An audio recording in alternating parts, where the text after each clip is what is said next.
Chapter 14. Is Security Modern? Introduction. Yes, or so our title says. And from the beginning, this book has situated itself largely in airports, symbol of the modern. The book opens with a text about modern art. We have implicitly been arguing all along that there is something intrinsically modern about the familiar experience of security operations, and so it seems too late to deny the proposition now. But what does it mean to say security is modern? At the simplest level, and using security in its most ordinary fashion, security does not seem modern at all. People have always worried about their own physical safety and that of their family, relatives, friends, tribe. In this we are no different from many other animals, and security is a trans-historical concept, if a primitive one. In this light, it might seem silly to talk about the modern character of airports. People in airports want to be safe, just like people everywhere. All true, but security, as in airport security, means much more than the fundamental desire for physical safety. We began by thinking about security as experienced in airports, as a process, much of which is visible, even tactile, to which our bodies are subjected.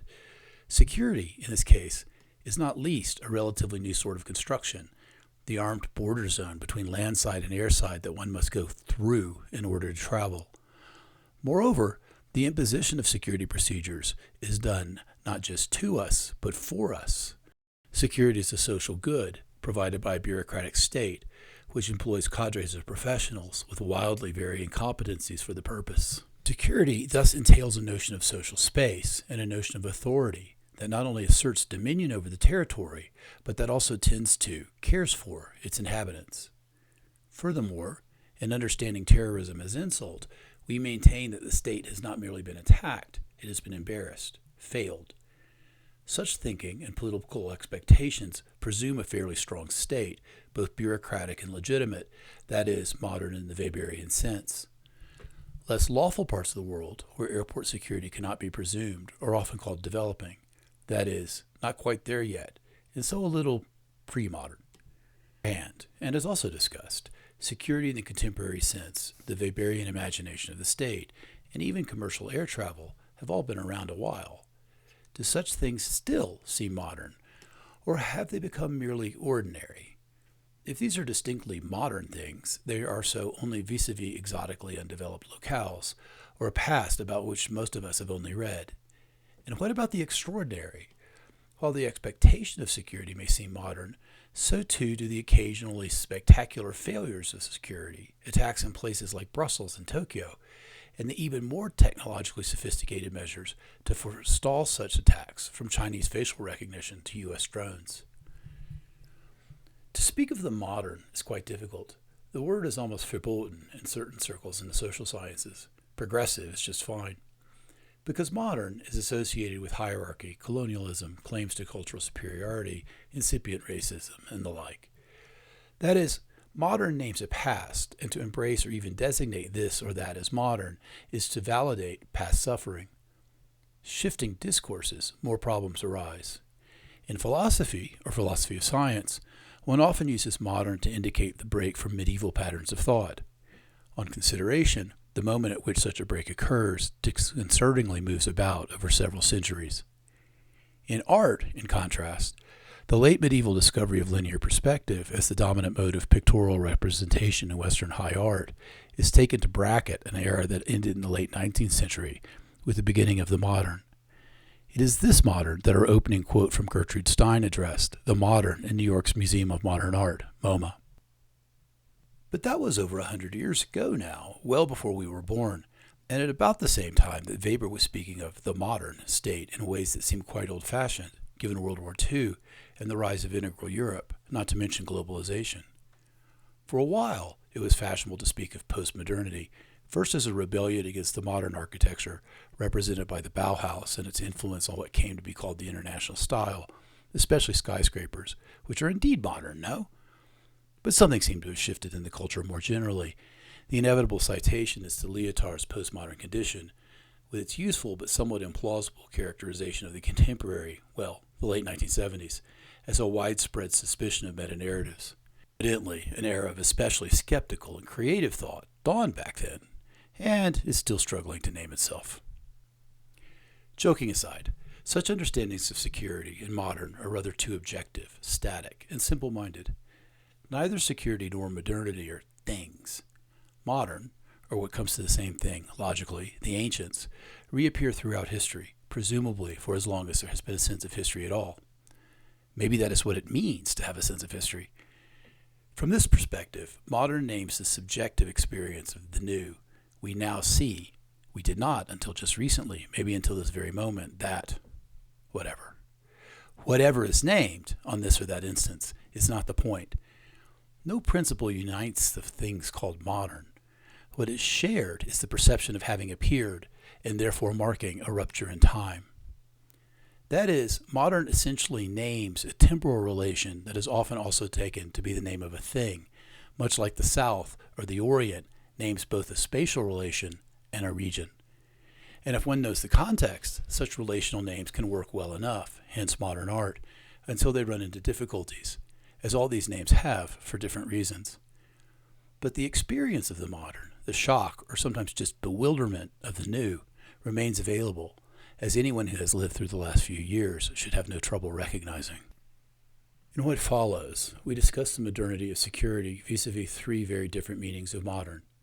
First, the dialectic of security discussed throughout this book's opening passages ensures continual reconfiguration of both modes of attack and security arrangements, and so modern experiences, not least in airports. Second, attacks reenact the fall, not just from grace, but into modernity, the fall with which cultural anthropology has traditionally been concerned. Third, the Napoleonic Wars displaced the Ancien Regime in much of Europe in favor of what we still view as modern political and social arrangements. Of particular importance to this book, Napoleon's armies essentially compelled the reciprocal understanding of public and expert understandings of violence discussed in Chapter 4. Dialectics. The most obvious relation defining modern is opposition to traditional. The modern marks some sort of departure from tradition. How complete a departure and how this is subjectively experienced varies wildly from situation to situation. Historians tend to find continuities, whereas journalists usually find discontinuities. Similarly, the fact that examination of tradition often shows that what we thought was true since time immemorial was quite different back then, often offered as a defense of the new status quo, is not the point. At issue is the sense of arrival, and conversely, leaving. A given tradition has a substantive content for the simple reason that traditional things have been done before. Traditionally, this is how these people make bread, get married, go to war, whatever. Classical cultural anthropology's enterprise was to describe, record, and analyze folkways before they disappeared or were at the least corrupted by tradition's nemesis, modernity. For there is no such substantive content to the concept of modern per se. Not traditional, but what? To say something is modern is to suggest departure, but not to specify a destination. Merely a way, no longer traditional. At least at first. Destination must be specified. To have left is to have gone, and therefore to be somewhere else. To put the same point historically, nothing looks so traditional as old views of the modern. There is a great deal of nostalgia now for mid-century modern furniture and architecture, for example. Another example, Harvard gives historical exhibits on the Bauhaus, that paragon of and proselytizer of the modern way of life, at least as it unfolded at Harvard itself, back in the day when Germany already had been lost. Contemplating such modernity ineffably teaches not newness, but the transience, vanities of human affairs, very old lessons. Any given instance of the modern cannot last, because a departure implies a period of specification, of establishing the new normal, of the waning of the feeling of newness. What had been strange and exciting becomes familiar, maybe boring. The adventure is reduced to mere relocation and redefinition, an arrival and things working out this way, and for the next generation, the unself-conscious assumption that this is the way things had pretty much always been. It is in this dynamic sense that security is an intrinsically modern concept. The epistemological problem at the heart of security, the effort to make as yet unknown dangers in an uncertain future present, so that they can be avoided or at least defeated, imbues security thinking with its characteristic temporality. Security is preoccupied with a shift from the recent past, the defense we have now, to the near future, the defense we will need.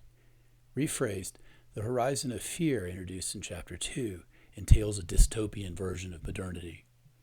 If security were merely anticipatory, then one justly might object that anxious anticipation is not the same thing as actually experiencing something to be modern, the sense that this is a new thing upon the world. But security is a practice in the world of places, things, and people. New dangers require defensive innovations, which in turn spur new modes of attack. The dialectic of castles and cannons ensures new developments.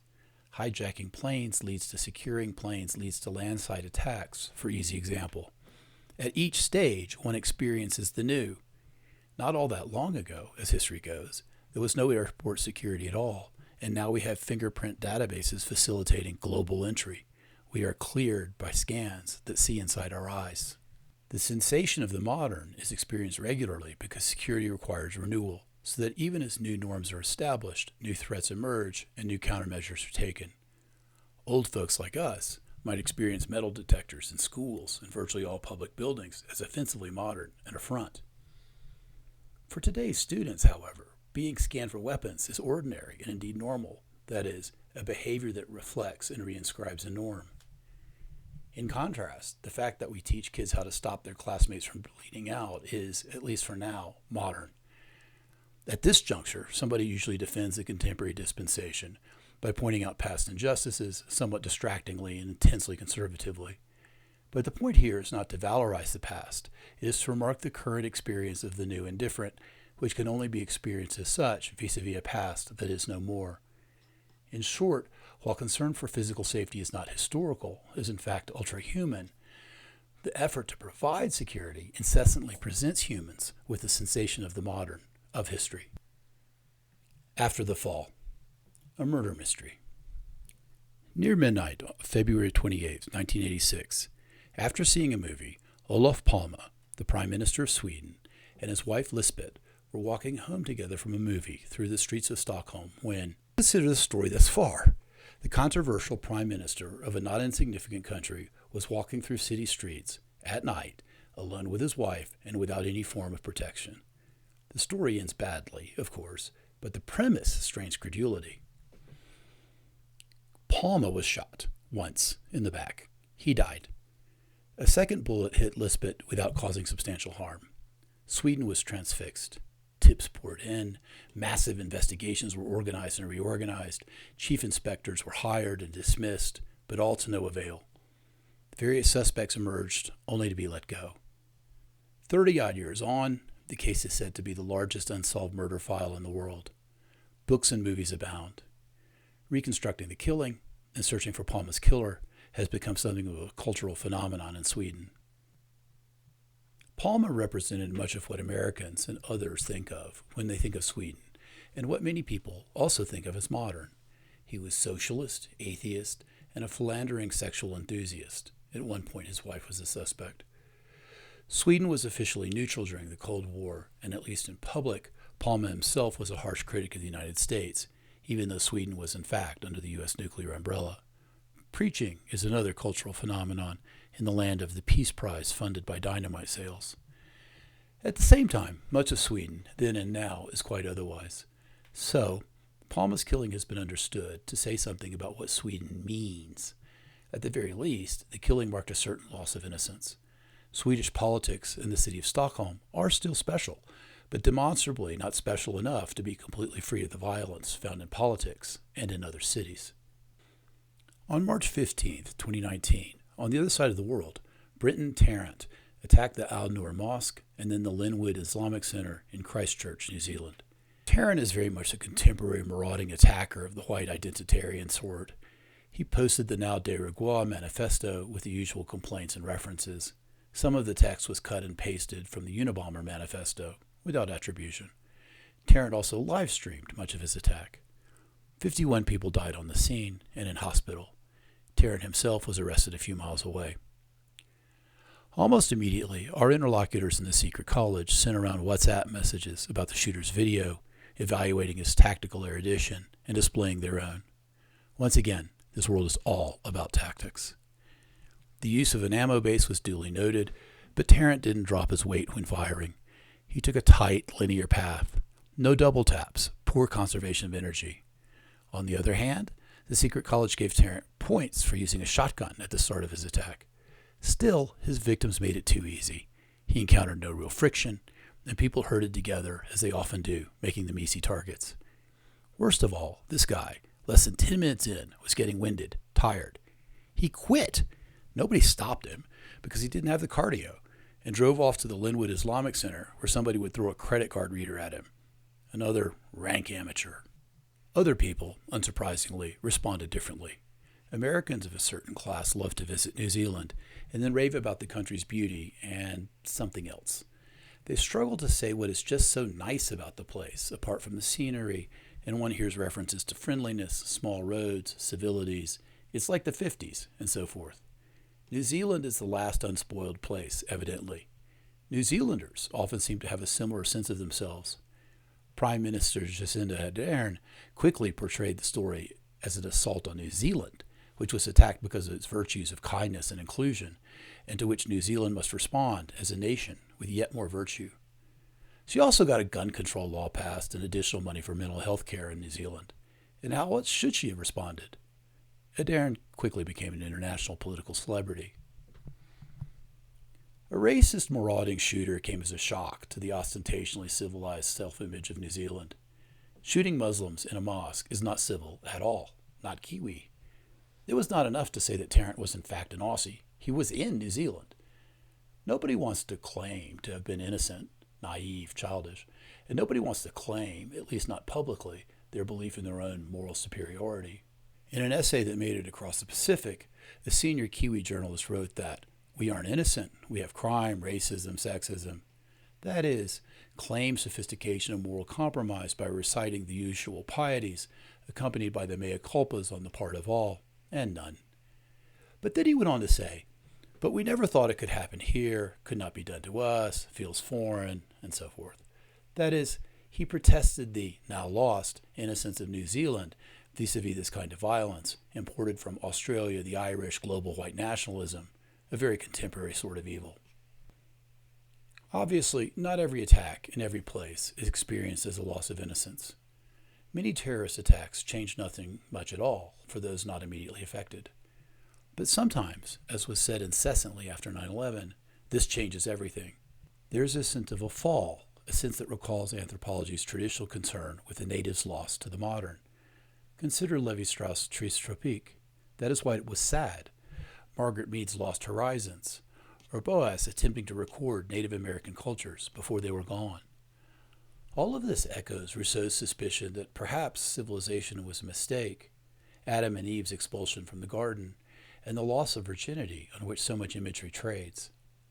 Life is marked by before and after is always accompanied by new, rueful knowledge. So it is with many, not all, terrorism attacks. It never occurred to us it could happen here until it did, and now we know they saw that they were naked. Afterwards, once we know, we tend to regard our former selves as childlike, precisely because we did not know, which is much of what being both naive and innocent mean.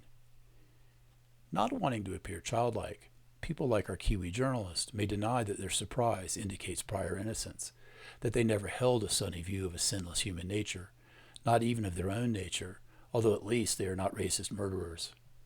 No European with half an idea of history would explicitly claim, in the abstract at least, that humans were innocent. It sounds naive and so forth, although the widespread European hope that education, perhaps along with a very slowly rising GDP and a few more doses of Eurovision, make a good life and a deep understanding, is also more than a little naive, to be gentle. Innocence here means something more specific and very common, especially among the putatively sophisticated. A usually unarticulated, often unthought, sense that in this time and place we can rely on a certain set of behaviors, relations, comme il faut. So, in many parts of the United States, until quite recently, people did not lock their doors when they stepped out of the house. Some people in some places still do not. Schools had no metal detectors. In the United States, as in Europe but not, say, South Africa, drivers unthinkingly pull all the way up to a stoplight boxing themselves in and making themselves vulnerable to attackers on foot wielding spark plugs to shatter windows, to say nothing of assailants with their own cars and weapons. Until relatively recently, the idea that people would partially undress as a matter of course and fully undress when asked or be photographed in order to board a commercial aircraft, paying for the privilege, would have been crazy. In many places, especially in Europe, women assume that they can disrobe on beaches without attracting direct attention, much less being assaulted, a sort of tour de force of the rule of law, all of which works until maybe, one day, it does not. To be innocent here is to live amid such unexamined, unarticulated expectations that implicitly rule out certain things, especially violence, especially invasiveness with its connotations of rape, so that such things need not be thought about at all. One may be disabused of such assumptions by events. That is the point of insisting on innocence. For example, many survivors of the Westgate Mall attack report that now, a half dozen years later, they enter malls and look for the exits. They move along the walls. Their consciousness, their behaviors, and their sense of public space have been changed by their experience, by their knowledge that it could happen again here. Presumably, these people did not think of themselves as innocent before Westgate. Kenya is a rough place. But they were indeed innocent, as they know now. That is what it means to be innocent, to realize that, not so long ago, they did not yet see that they were naked, vulnerable, as the Bible sort of has it. In this framing, the loss of innocence is the experience of losing the tacit faith that what, in light of the attack, now seem pre-modern forms of civility will suffice. In the aftermath, we need a metal detector, personal screening, CCTV everywhere, a SWAT team, drones for the more remote areas, whatever. Actions are taken with an air of disenchantment. Again, security is a horizon. It is thus too much to expect the modern to be ushered in by a single act of violence. The fall is more of a slide, and normal changes, perhaps to be disrupted again. So, what we experience as security results from eruptions of violence, losses of innocence, that is, the realization that it could happen here, and the government's need to respond in that order. So first, there is talk about arming the police with automatic weapons in a helicopter overhead. Blitz or no, the British submit to a stunning degree of surveillance and see themselves as put upon. An idea on horseback. Another story. In the fall of 1806, Napoleon conquered Jena, where Hegel was a professor. Witnessing the attack, Hegel is said to have called Napoleon an idea on horseback. It is not clear whether Hegel said precisely this in so many German words, or whether the phrasing is a gift from subsequent writers, probably Mary McCarthy in her consideration of Tolstoy considering Napoleon many years later. But if Hegel did not say it, he should have, for the sake of clarity. A cynic might point out that Hegel saw almost everything as an idea, and plenty of people have said that the idea expressed by Napoleon is genius, or at least that is how Napoleon was understood by any number of romantic souls. Genius easily shades into megalomania, tyranny, and so forth. All true, but something more specific is at issue. The backstory is familiar. The French Revolution displaced the Ancien Regime, and more generally, a society based upon orders, governed by arrangements sanctioned by tradition and belief. In its place, the French proposed to establish a new order based upon liberty, equality, and fraternity, and somehow organized by Gallic reason, operating in the name of the French people as a whole, as opposed to operating organically through their villages and local allegiances, churches and manors and universities and guilds and so on. Henceforth, folks would simply be citizens, or so it was said. In the nature of revolutions, things did not go quite as planned, and modifications had to be made to enable autocracy, ultimately even an emperor. But the core relation remained. France had a unified state, legitimated by and in fairly direct control over an entire people, centrally and properly administered. As it happened, there were a lot of the French, and so the French state gained great power. The military expression of this process of modernization was the Grande Armée. Within 1 decade, the resources that France mobilized for war had risen to unprecedented levels. The number of soldiers now available to her generals made possible campaigns that accepted greater risks, brought about battle more frequently, spread over more territory, and pursued political goals of greater magnitude than had been feasible for the armies of the Ancien Regime. Parrott, 1984. Modernization, as understood in Paris at the turn of the 19th century, would be spread by the French military, politics by other means, indeed. For relevant example, after Jena and under pressure from the French, the defeated Prussians emancipated the peasants and undertook other modernizing reforms in 1807 and afterward. Clausewitz always had Napoleon on his mind. Clausewitz grew up as a soldier in the proud Prussian military tradition, then dominated by the petty nobility. The French, at Jena and elsewhere, humiliated the Prussians on the battlefield. Prussian pride, evidently, was unwarranted, and for a while Clausewitz fought against the French under a Russian flag. But what was to be done? The Prussians could not match the Grande Armée man for man.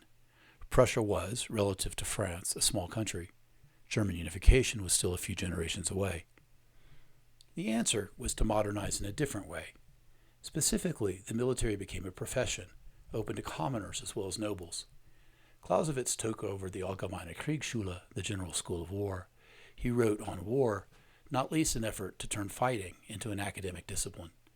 Clausewitz also took part in modernizing reforms in the military and the rest of Prussian society that had the effect of largely, if not entirely, dismantling the Ancien Regime.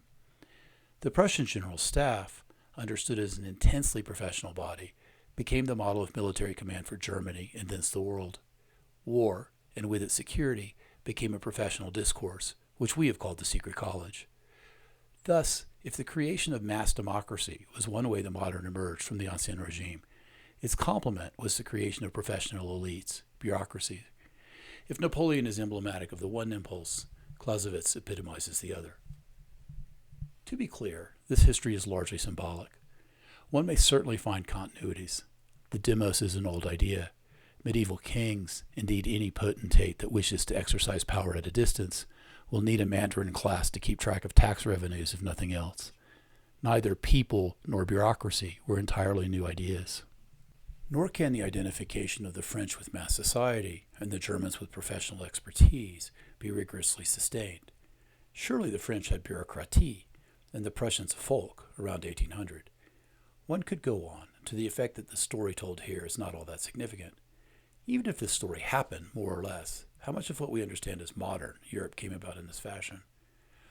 More deeply, we might be skeptical about the extent to which a revolution, however grandiose, changes fundamental human realities. Perhaps things are mostly just renamed. In early modern France, for present example, the king was replaced by an emperor, and class hardly went away. Plus ça change, plus c'est la même chose is also a French saying, and one of the things that concerned Tolstoy. On the other hand, the French Revolution, and on a smaller scale the Prussian reforms of the early 19th century, did happen, and were thought at the time to represent significant discontinuities, to be world historical, in fact. For present purposes, however, we may be satisfied that such a tale at least provides an origin myth for concepts commonly used to conceptualize the contemporary, and conveniently locates its origin in the coercive context of war. Immediately after the battle, Hegel caught sight of Napoleon riding reconnaissance. Hegel did write in a letter of October 6, "It is indeed a wonderful sensation to see such an individual who, concentrated here at a single point, astride a horse, reaches out over the world and masters it." From Hegel's vantage, modernity did not appear to be a choice, and that still seems right. The move to professionalize, to create substantive bureaucracies, has obvious advantages. With a motivated and disciplined cadre of officials, training, expertise, a practiced rationality, and a useful discourse, and some degree of authority, one can at least address any number of problems, including ultimately intractable problems like security. The contemporary world, not just governments but airports, armies, churches, corporations, hospitals, golfing tournaments, political parties, non-governmental organizations, restaurant franchises, television networks, universities, utilities, whatever, is simply unimaginable without bureaucratic specialization, the hordes of symbol manipulators that make contemporary institutions possible. But bureaucratic specialization has obvious disadvantages too, which are the converse of the strengths. Bureaucracies are not general, and therefore tend to understand the world on their own, often self-serving, terms. To a man with a hammer, everything looks like a nail. Bureaucracies are widely viewed with suspicion, not least because while claiming expertise, they tend to assert jurisdiction. I know, and therefore I rule, is not a very attractive stance. The mere citizen may demur, and so may rival authorities who also claim to know and aspire to rule. As a practical matter, we must think of these advantages and disadvantages together, because neither is going away. Herein lies the bureaucratic paradox. Bureaucracies have multiple and complicated relations with one another and with the public, which by definition lies somewhat outside the realm of expertise, and therefore authority. To use Kafka's image, the castle of bureaucracy both empowers and limits. As we hope this book has already suggested, ethnographic conversation, a kind of candor, may help to manage this paradox, and with it, ameliorate the modern condition.